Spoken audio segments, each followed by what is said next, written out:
Hello students, तो इस video में हम CUET UG के एग्जाम पैटर्न को समझेंगे। आप किसी भी कोर्स में CUET के थ्रू एडमिशन लेना चाहते हैं किसी भी यूनिवर्सिटी के अंदर, तो आपको कुछ पेपर्स चूज करने होंगे। उन पेपर्स की जो मेरिट बनेगी उसी के बेस पे आपका एडमिशन होगा। लेकिन किस कोर्स के लिए कौन से सब्जेक्ट्स होंगे उसके बारे में आपको जो जानकारी है वो CUET की वेबसाइट पे मिल रही है। लेकिन उसमें जो कीवर्ड्स लिखे हुए हैं, ऐसे लिखा है सेक्शन 1A का एक पेपर, सेक्शन 1B का एक पेपर, डोमेन सब्जेक्ट का।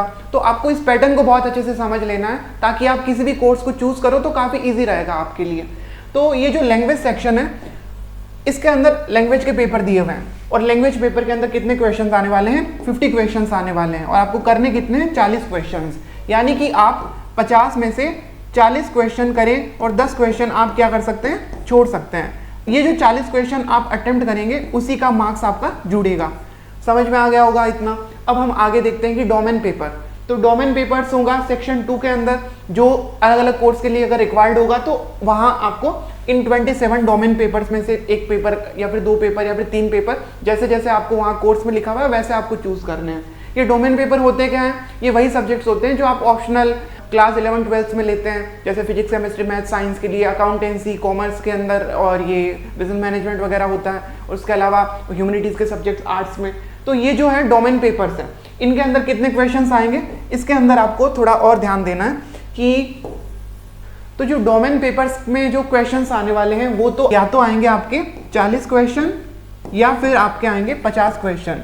अगर आपके 40 क्वेश्चंस आते हैं तो आप वहां पर 5 क्वेश्चन छोड़ सकते हैं, तो आपके वहां पर बचे कितने? 35। तो 35 क्वेश्चन करने अगर आपके 40 क्वेश्चन आते हैं, और अगर आपके 50 क्वेश्चन आते हैं तो आप -5 कर लीजिए और आपके 45 क्वेश्चन हैं वो आपको अच्छे से करने हैं। यानी कि आप यहाँ पर डोमेन पेपर में 5 क्वेश्चन जो आपको नहीं आते हैं वो छोड़ सकते हैं। उसके बाद में जो क्वेश्चन आपको आते हैं उसी के बेस पे आपकी मेरिट बनेगी। तो यहाँ पर भी आपको 5 क्वेश्चन की छूट मिल रही है।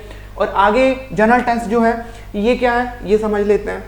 तो बच्चों, जनरल टेस्ट जो है इसके अंदर मेंटल एबिलिटी के, करंट अफेयर्स के और जनरल नॉलेज के और मैथमेटिक्स के क्वेश्चंस आते हैं। ये आपकी इंटेलिजेंस टेस्ट करते हैं। कुछ कोर्स ऐसे होते हैं 12th के बाद में जिनके अंदर आपकी इंटेलिजेंस के बेस पे आपका एडमिशन होता है। वो यूनिवर्सिटीज़ ने अपने उस कोर्स के अंदर जनरल टेस्ट की रिक्वायरमेंट को लिखा है। तो वहाँ पर आपके जो क्वेश्चंस आने वाले हैं वो होंगे 60।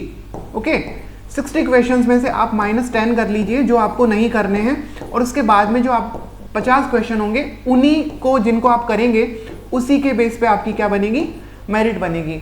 तो ये सबसे पॉपुलर एग्जाम है जनरल टेस्ट जो है, इसमें सबसे ज़्यादा स्टूडेंट्स ने पार्ट लिया है। और यहाँ पर आप अगर अच्छे से एग्जाम में मार्क्स हासिल करते हैं तो उस कोर्स में आपका एडमिशन हो सकता है जिस कोर्स में आप एडमिशन लेना चाहते हैं। ओके, तो CUET एग्जाम का ये जो पैटर्न है वो आपको समझ में आ गया होगा, और इनका सिलेबस क्या रहने वाला है, किस तरह से एग्जाम होगा, प्रीवियस क्वेश्चन पेपर, और कैसे हम पढ़ाई करें, ये सारी चीज़ें जाननी है आपको। तो इस चैनल को सब्सक्राइब करें और आप आगे इसी तरह से जुड़े रहें ताकि आपको CUET UG से रिलेटेड कोई भी इंफॉर्मेशन है वो तुरंत टाइम पर मिलती रहे।